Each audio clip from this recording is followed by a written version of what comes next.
শুনলাম কেএফসিতে নতুন রাইস বল উঠেছে, সো আমরা চলে গেলাম কেএফসির উদ্দেশ্যে। সকাল 4টায় রওনা দিয়ে পৌঁছে গেলাম স্বপ্নের সেতু পদ্মা সেতুতে। পদ্মা সেতু এত সুন্দর হবে তা আগে আমি কখনো জানতাম না। এত সুন্দর আবহাওয়া ছিল তখন। প্রায় 4 কিলোমিটার পথ জুড়ে এই পদ্মা সেতু পাড়ি দিয়ে চলে আসলাম আমরা স্টার কাবাবে। তারপর সকালের নাস্তাটা করে চলে গেলাম আমার চেক আপ করার উদ্দেশ্যে।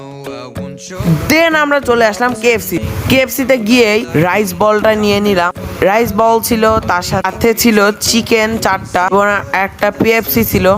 রাইসটা অতটা বেশি দিন বাট খেয়েছে, চিকেনটাও জোস ছিল। তারপরে আমরা চলে গেলাম কেরানীগঞ্জ রায়হান ফ্যাশনের উদ্দেশ্যে। তিনি কিন্তু এই রায়হান ফ্যাশনের ওনার, তার সাথে আমাদের একটা মেগা প্রকল্পের কাজ চলছে। চলে আসলাম কুষ্টিয়ার উদ্দেশ্যে।